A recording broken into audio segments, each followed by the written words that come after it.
guests, interviews, haunting stories, creatures of the unknown, and tales that will chill you to the bone.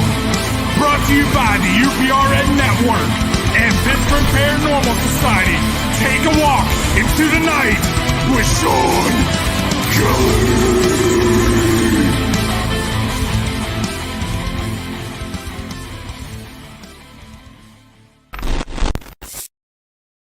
Hey, good evening, everybody, and welcome to Into the Night with Shawn Kelly. Shawn Kelly, Pat. We are on UPRN Radio 105.3 New Orleans. And today's topic is going to be pretty interesting, and I do want to talk about paranormal unity. But first, a little update is on me. Life's been tough the last couple of weeks. It really has. Total major depression going on here with me, and it bothers me because, like I said a couple, 2 or 3 shows ago, I really was never depressed. Okay, I was an outgoing type of guy who enjoyed life, who enjoyed going out, who enjoyed, going on ghost hunts and just meeting new people. I had no problem, but it just seems like that it started pretty soon, a while ago, but it just got really depressing. I think I finally, found the part where the time when I actually started to get this is when I was with one company for a very long time and they got rid of me. And I just fell into this major depression. And it wasn't so much the company that I work for or the situation that happened to me, but in my own personal life,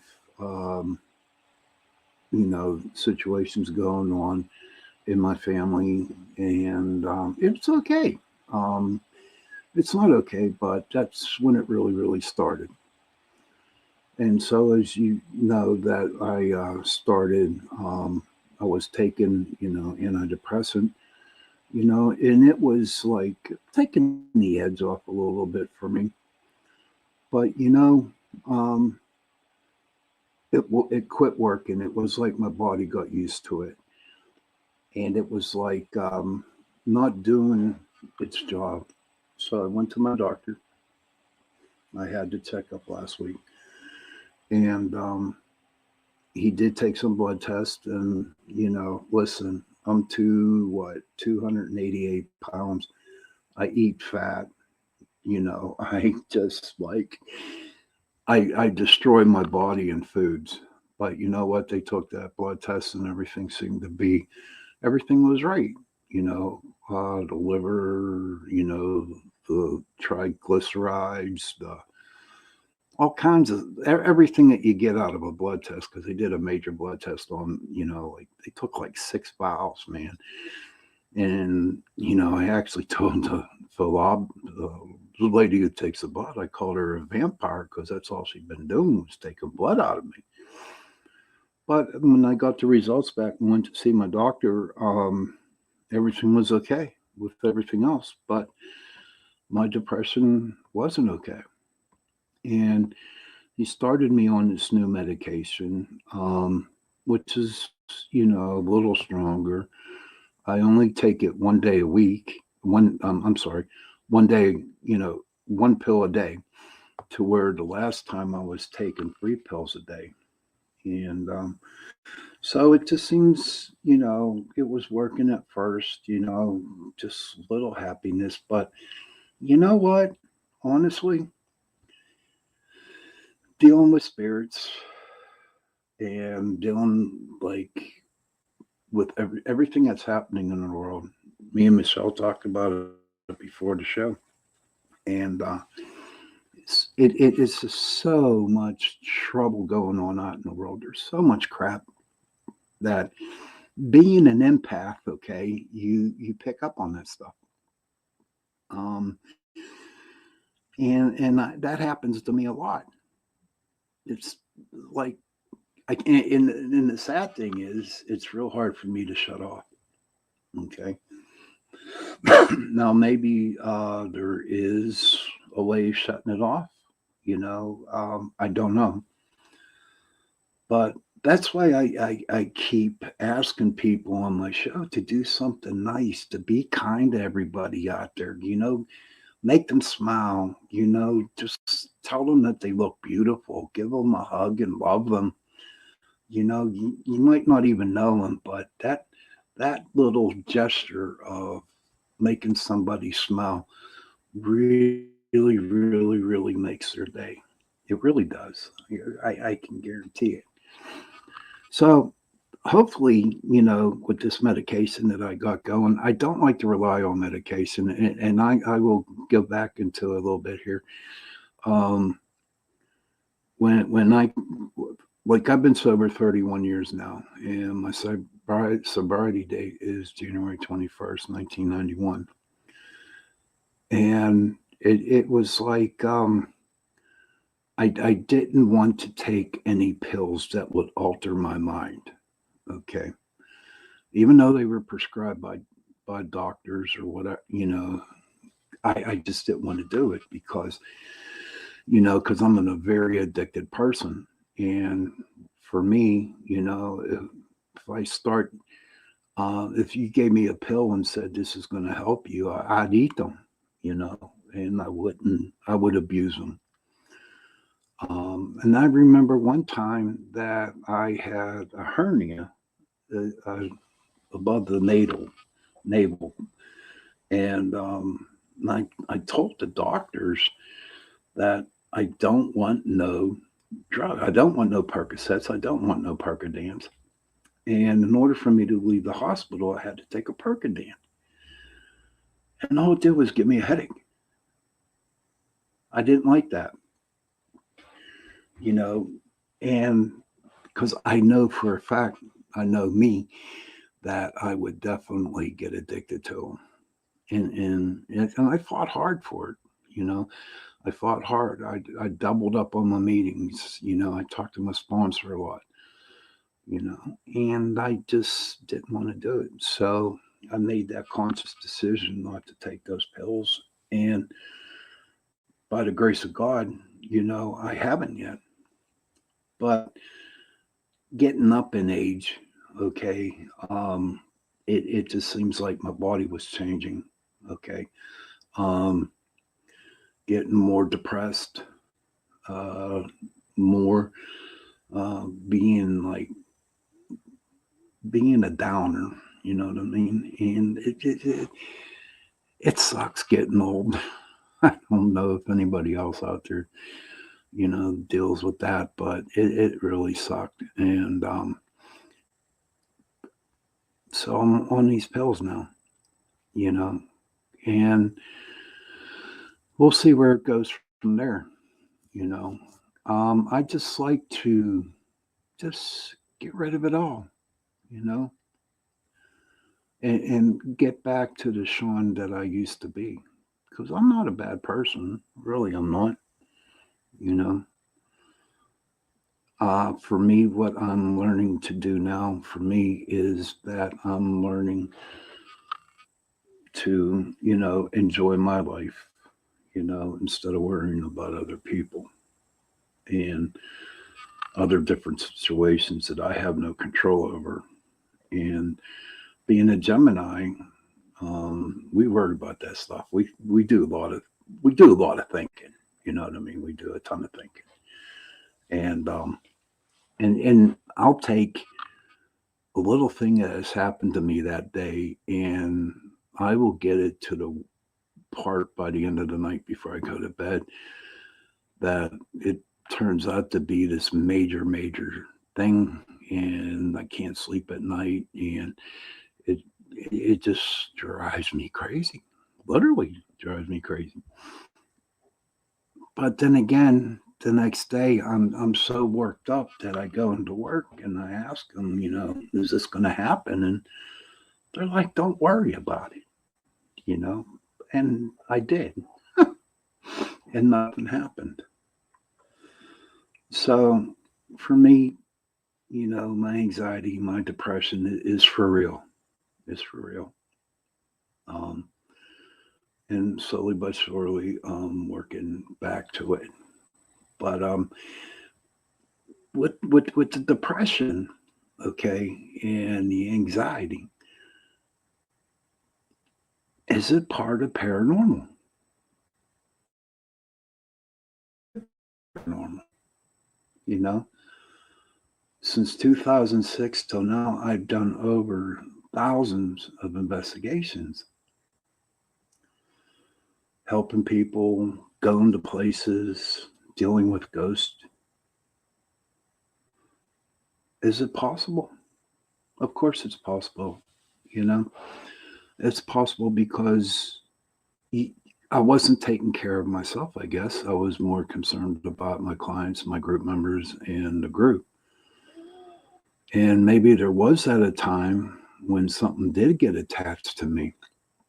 There might be something attached to me right now. I don't, I'm so like really downer, Donnie Downer, that I really can't tell. And it scares me because somehow I feel like that I am being attacked by something, some type of energy, maybe a negative spirit, um, or any type of spirit, because being an empath and being in a paranormal group, and working with the paranormal, I definitely do believe that it could get to where I'm at right now. And back in 1983, when I took that drug and abuse, what happened to me was, well, and abuse, a little history behind and abuse. And abuse is a drug that weans you off alcohol. You can't drink no mouthwash, anything with alcohol, nothing, not even aftershave lotion. And as you can tell, I don't use it. So I don't shave that much, but um, it can actually make you really sick, or else it can make you really die. Long story short, I got again depression, and we were on a little island called Diego Garcia. And so that morning, I went down to get my medication, my antabuse, and um, there was nobody there to give it to me. Okay, and that was an excuse for me to go out and drink a bottle of fifth of Jack Daniels, which was the worst mistake that I ever did. But in a way, it was kind of an awakening. I drank that Jack, and they had to rush me back to the hospital, to the medical unit up there on the ship, and they claimed that I died. Okay, they claimed that I died. And when I came through, it was funny because I started to see things, hear things, and feel things that weren't there, you know, and especially seeing, you know, spirits. Okay. And it really, really confused me. I couldn't understand what was happening, why me, you know. And I've talked to priests, I talked to rabbis, I talked to ministers, I talked to pastors, and they could not, get an answer for me, you know. But I kept wondering, why is this happening to me? And from what I understand is when you die or you have a very tragic event happening to you, your old spirit leaves and a new one jumps in. Okay. Um, I've heard them being called walk-ins. Maybe there's other types of names that they have, but to me, it was definitely a walk-in.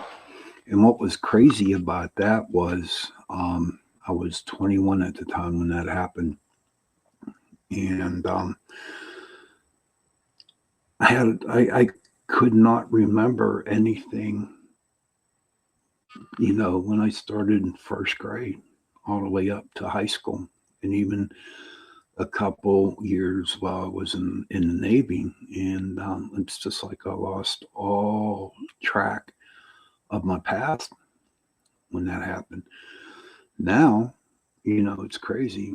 I do remember, from now back to when this situation happened to me, I remember that clearly.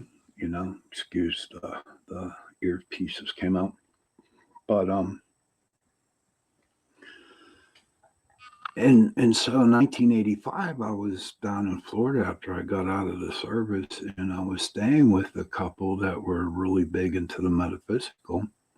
And I remember that I slept on their couch one night, okay? And when I opened my eyes, oh my God, there were so many spirits in this room. It drove me nuts, you know. And then I got scared. And from that time on, that's when it really like woke me up about spirits and ghosts, or whatever you want to call them. I call them. It depends on how it comes out of my mouth. I'll say ghosts or I'll say spirits, but that's when it started. And then they actually took me under their wing and they explained to me what was going on with me. And at one point in time, I thought that was pretty cool. It's like, haha, I can see ghosts, you can't, and my ego got into the way. All right. So not so much did I take it, for granted. I used it for my ego, and my ego just took over. So I left Florida, came back home, in 1991. I was in Alcoholics Anonymous, and I went to a meeting over here in Homestead, and I was invited over to the coffee shop. And when I was over at the coffee shop, the lady did a reading for me on a tarot deck reading. I don't even remember what it was, but she did the reading for me, and I said, "Can I give it a shot?" And so she gave me the cards, and I gave her a reading, and it was like I saw her whole life. Oh, whatever was going on with her life, it was just there. I didn't use the definition of the cards. I just pulled 3 cards up, and that's what I found on it. And she was like brutally, totally amazed, that I could read her. And I never honestly never heard of a tarot deck. Now I've heard of the Ouija board before all this stuff happened. But and then she said, "Can you come back tomorrow?" And I said, "Sure." And she gave me another deck to read, to give her a reading and her friend a reading. And I did. And I just like simply blew them away. And I blew myself away even more knowing that I did that. And it was kind of creepy knowing that I was looking at people and telling them what was up, So what she did was she hooked me up with a very well-known psychic here in Pittsburgh. And this lady just took me under her wing, and she taught me how to meditate. And that's what I did. I learned how to meditate. I never learned anything. I didn't see hardly any spirits anymore. I was busy meditating, getting to know my spirit guides, getting to know my spirit animals, and learning different levels of meditation. And to where I started to go into meditations and helping people out. So that's basically where I was at when it came with me to where I'm at right now. I need to tell you that I did, it was crazy because Spirit, right? Spirit, he or she, whoever you believe in, he or she, kept putting people into my life to teach me about, different religions. One year it was about angels and demons. The next year it was about spirituality. Or, another year was about gods and goddesses. You know, Greek mythology. Thinking, all right, okay, there's a reason why I'm learning all this as this was going on, and I'm thinking, what the hell is going on here? Why is all these people being attracted to me? Why are all these people are helping me with this? And as time went on, and as I started to study, and I learned to meditate even more, it came around like you want to call full circle. I finally understood. It took me a while, about 10, 12 years to really understand that why these people were put into my life so I can learn. Um, and so whatever situation that I was in, I was able to help them out.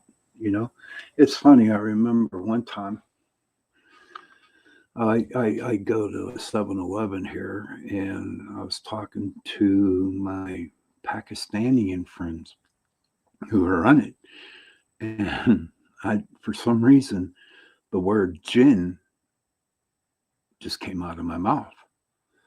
And they, honest to God, took steps back and they said, "You see jinn?" And I'm like, "Yeah, I guess they're jinn. I don't know. It just came to my mind." And they were just like really fascinated about it. So again, how I was taught, I went back and I studied it, and I was like, that's pretty interesting. But that's where I'm at, in doing, different things that I do readings as psychic fairs. Yes, I did. I definitely did. And, I didn't have no extravagant, some psychics at them shows, they lay out pretty, and then they glamour it with like crystals and stones and, lay out nice, beautiful scars or whatever, just to make it interesting, and I didn't have that. I didn't. I just sat there with a deck of animal spirit cards and I ran people's animal spirit, and that's for another show. But it was pretty interesting. I remember the best one I ever had, the best reading I ever gave. And to this day, it just stays with me. So we are down in doing a fair, and I just kind of looked over to the guests that were sitting in chairs, and there's this one girl that just kept looking at me, and I'm thinking, okay, I know, whatever. She was waiting for a reading, and so she was next, and she let the girl next to her go because she wanted to come to me. And this is so true. This is so good. So she comes walking over to me, before she even sat down. Before she even sat down, I said, "You better take that ring out of your purse and put it on your finger because you have a tendency to losing stuff. And if you go home and that ring is not on your finger, your husband is going to be pissed." And so she put her purse down, took out the ring, put it on her finger, and paid me, and she took off. And I thought that was the coolest thing in the world. I thought that was the best reading ever. I mean, she didn't even get 2 words out, and I called it. So where's that come from? Where's it come from? I don't know. But I never really wanted to make money off of my gifts, okay? Because I did work for a company that did readings over the phone, okay? And then one night I was working, and this lady called me up, and I remember she called me from Arizona, And I gave her a reading. And I'm not going to tell you, but she spent a lot on that reading. And after it was all done, I hung up. 5 minutes later, she called me back. Same lady. She wanted to talk to me. And I told her, I said, I already gave you a reading. And she was dead set on me giving her another one. And I started to read her, and it bothered me because all this lady wanted was somebody to talk to. And I said, ma'am, I'm not going to read you tonight. I already did, but I want you to. And I said, ma'am, you can't afford it, quote unquote. And I hung up. And so 5 minutes later, I called the company back up and I said, I quit. And they asked me why. And I said, because God gave me this gift to help people. He didn't give me this gift to take people's money. And so from that time on, I just did it. I didn't really do the readings no more. But, back to the depression and all the anxiety and stuff like that. Think about it. I just was doing so much stuff and not taking care of me, so hopefully, I will be able to, get a grasp on this, I got 7 more years I can retire. So hopefully, I'm gone, I'll still have the show, hopefully, if I'm still around, and I'll still be on Chasing Prophecy. But, I, I just want to enjoy. I want to get out. The weather here in Pittsburgh has been very terrible. I mean, this past weekend we had 2 nice days in the 80s. It was nice, it was great. And yesterday it rained. And right now it's 44 degrees. To where 3 days ago it was like 69 degrees. I was actually sleeping with the air conditioner on. So, does weather have a part of my depression? Sure, it does. And I can't control the weather. So, this is what's dealt. This is what's dealt to me. When I first wake up, you know, it's like playing poker with God, and I'm going to share this with you because um, this is how I was in early recovery. And in fact, lately I've been doing this a lot. What I do is I'll wake up in the morning and God deals 5 cards. We're playing 5 card draw poker. Okay. And so what I'll do is I'll look at my hands and I'm thinking, holy crap, I got 4 kings and a queen. And I said, that's a decent, good hand. I like that. So being, the egotistical and dumbass me, I said, haha, I got you. And I lay my cards down. Okay. And I said, look at that, 4 kings and a queen. Now you got to remember, I'm playing with God, right? With spirit. And he lays down 4 aces. Boom. I have a bad day. A really bad day. A real bad day. And like I said, recently I've been doing this. I did this in early recovery, but I started doing it again. And every day I would wake up the last month for how bad it's been and throw my cards on because, I got the 4 kings and a queen and I'm thinking, I got him. He can't. And then every time he laid down 4 aces and I lose.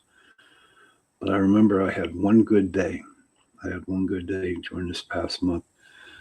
And I said to myself, well, you know what? If you keep doing the same thing, when you lay down your 4 kings and the queen, and you throw them down 4 aces, you're going to lose. So I decided, you know what? Why don't I just hold on to those kings for today? And then that night before I went to bed, I laid down the four kings and the queen, and he laid down the four aces. And again, I lost, but my day was ended. I was ready to go to bed, and it was great. But what's really cool about that is that that was one of the best days I ever had, you know. But for me, being me, um, just being a dummy, being a dummy and, being an egotistical. And I'm very egotistical sometimes, and, and it hurt a lot of relationships that I was in. Um, I burned a lot of bridges being egotistical back then, today, and even now. And I don't know if I'll ever get those people back, but it was on my stupidity, you know. And I'm admitting that to you guys. I don't you want you to feel sorry for me, please don't, because it was all on my actions for that. It was my actions. And so back to the depression and anxiety through ghost hunting. Definitely. I truly believe that is true, you know. And you're dealing with all kinds of spirits out there. You're dealing with sad spirits. You're dealing with bad spirits, even some demons or not so nice, spirits. And eventually, what it does is that it takes a toll on you, and it has taken a toll on me, you know. And I know I got to go get help for that, and help is on my way. That's going to help me with this. And so hopefully, when summer comes, I'll be telling you about my prospecting journeys that I do. You know, I do plan on going to North Carolina. And I love it down there. North Carolina is beautiful. The people down there are beautiful. Virginia, I like it down south in Maryland. And I love it. And when I go there, I it's really cool because I feel like I'm at home. Just like when I go to Gettysburg, I feel like I'm home. It's like, in a past life, I was in Gettysburg. Now with like in Virginia and North Carolina, was I a Confederate or was I a Union soldier? Who knows? Maybe someday it will be brought up to me. Maybe yes, maybe no. But so I'm going to continue, looking into um, this anxiety and this depression that I have. And there might be a time, that I might just take a vacation from this, you know. And if I have to, I'm willing to, um, just to get myself back into gear. I have a wonderful group. They're great. They are the greatest group out there. And they could do things without me. They know how to handle investigations. And I don't know. This is where I'm at right now. And if I need to take that vacation, I'm going to take that vacation. Now, I want to touch on this subject. As you can tell in the banner, there's a thing called paranormal unity. Okay. And I have a lot of friends who are paranormal investigators or work into the paranormal field. And a lot of them are coming back to me and they're like really, really agitated because there's a lot of groups out there that are having egos. Okay. They don't want to help other groups out. It's all about them.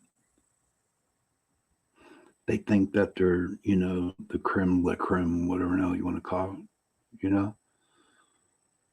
it, which I think is a bunch of bullshit. Okay. Because you can't be. in order to do paranormal investigation, you definitely need to be humble when you do this, okay? Now, I understand, people have their ways, they go out and they buy this equipment and they go and they film and they take pictures of this and that and this and that. And they're the best pictures with the best equipment that we got. This is ABC Paranormal and we're the baddest, so don't come and ask us for help because we won't give you the time of day. Well, let me tell you something. Back in 2006, okay, back in 2006 when I started the group, it was like that too, and there was a certain TV show on, Ghost Hunters, all right, and the big thing was to be on their, what was it? Their family member, the Taps family member. And what was different for me was I didn't want to be on their family members. Okay. And a lot of groups, would call me up or send me messages saying, why don't you be on this? Why don't you do this? Why don't you do this? You're good. You're good. Why don't you be? And it came to me right off the bat was like, I don't want to go by certain rules from another group that I had to obey. What are they going to do? Kick me off? Yeah, no, because I did it my way. Do I sound conceited here? Yeah, I do, because I did a lot of investigations. All right. Do I believe in orbs? Yeah, I do. Or back then, that was a big no-no back then, and it's happening today, you know. And so I didn't follow the so-called genre of paranormal investigation, and I made a lot of enemies over it, a ton of enemies.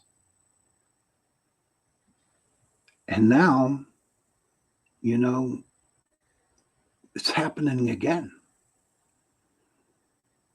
I have photos. My group took photos that are freaking awesome, that are great. There's definitely full body apparitions. Yeah, we got class triple, quadruple, whatever they call it, class quad A EVPs. We got those. Okay. And if somebody wants to hear them, they can ask if they want to see the pictures. They ask. Okay. It's not like I'm snubbing my nose at these people, My group is good. My group's been around for a long time. And I am not as and I will put my group up against any other group out there, to be honest with you. But I'm not like that, We are very professional. We are very good. Okay. But we never shun anybody. We're there to help other paranormal groups, which everybody should be working together with. It's helping people out. Yeah. Just because you got a new group coming in, and they watch all the ghost shows and they buy the equipment. I started off with a freaking camera, a little digital, was it 12 megapixel camera with a K2 meter. That's how I started out with, and so people, these brand new groups that go out there, okay, they're excited because they caught orbs, but actually it's only dust, or maybe there's a real orb in it, or maybe there's a mist or shadow, whatever. Okay. And they're so excited about it. And they want to show the world. But they don't understand that when you show the world, there's going to be a lot of bad people out there that's going to knock them. And then they get depressed, and then they get mad, and they don't want to do no ghost hunting no more. And then they show it to other groups, and other groups laugh at them. Who makes you? Who gave you the, in charge of laughing at them? Why can't you just sit down and say, hey, listen, you know what?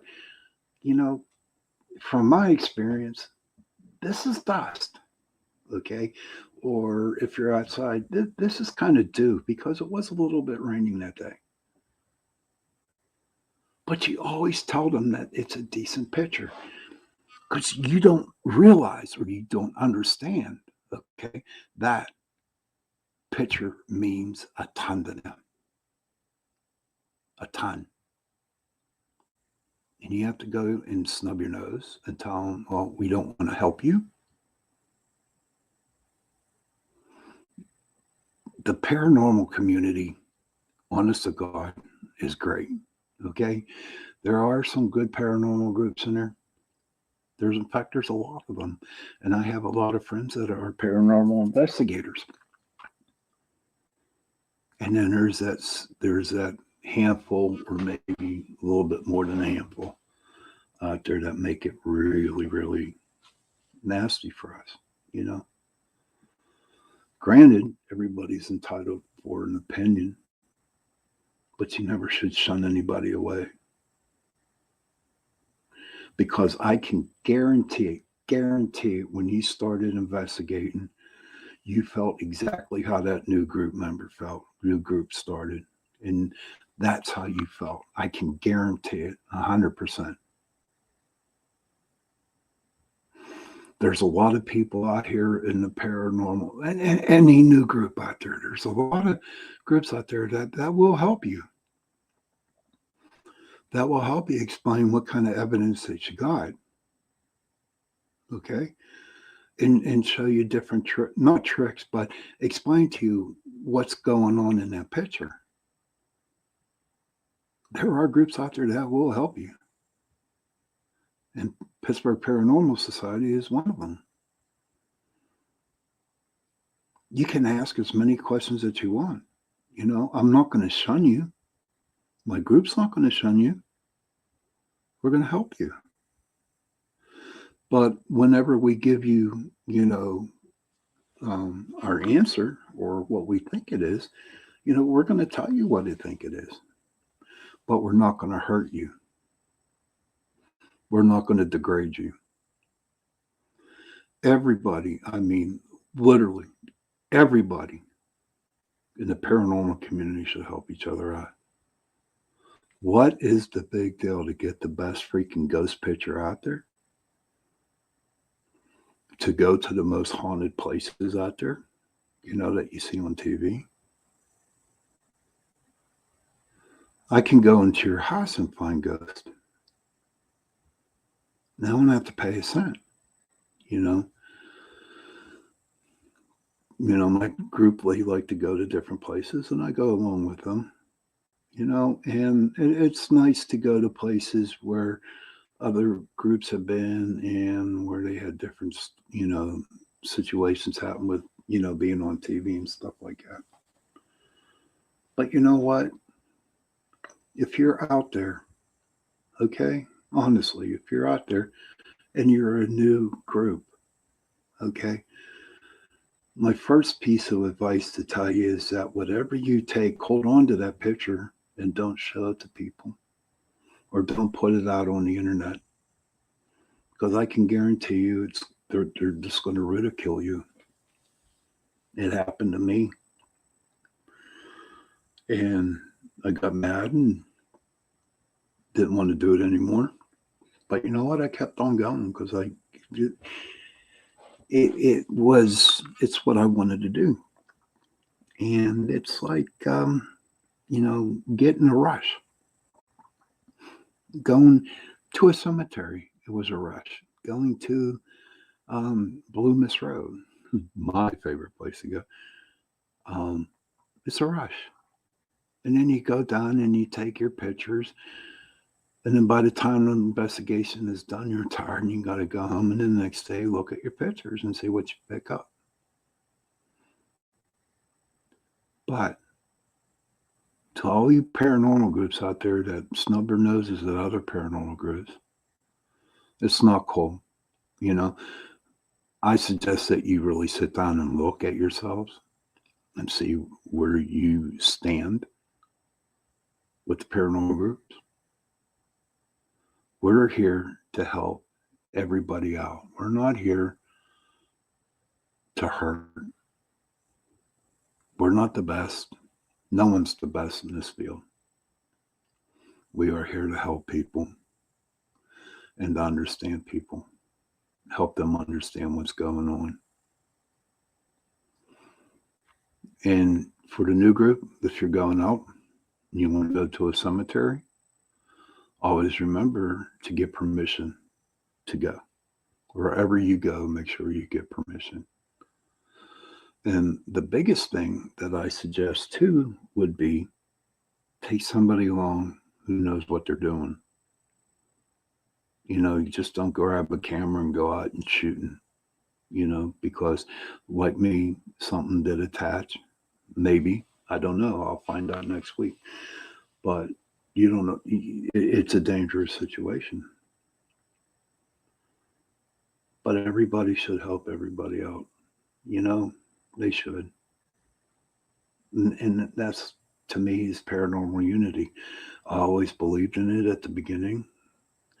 I always wanted to help people. PPS wanted to help people. Other groups to help go on investigation, do joint investigations, stuff like that. We wanted to do that, but you could never get it. Just remember, nobody's better than the next person. Nobody is. That's a bunch of horse crap, And if you're sitting on a high horse, and I don't know, God bless you, because eventually one day you're going to get your ass knocked off that pedestal, and you're going to come back to earth again. So if I can leave you with this, treat people with respect, treat new groups with respect, treat everybody in the paranormal field respect, and help each other. That's all you got to do. And maybe there won't be that much nonsense going out there in the paranormal field. Just help people. Share your ideas. Share your equipment.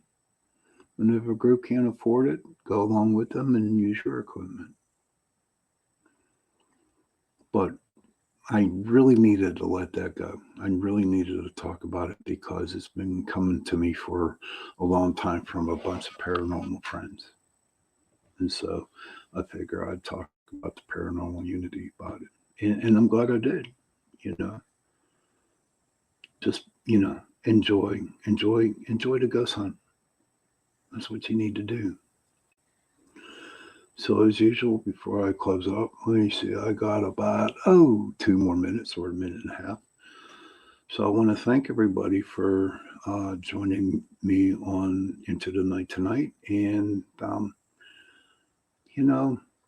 again, and I'll say it, and I believe it, you know what? Parents, give your children a hug and tell them that you love them. And children, give your parents a hug and tell them that you love them. Sit down and be a family. It works. Okay. So on that note, I want to wish everybody good night and happy hunting. Thank you.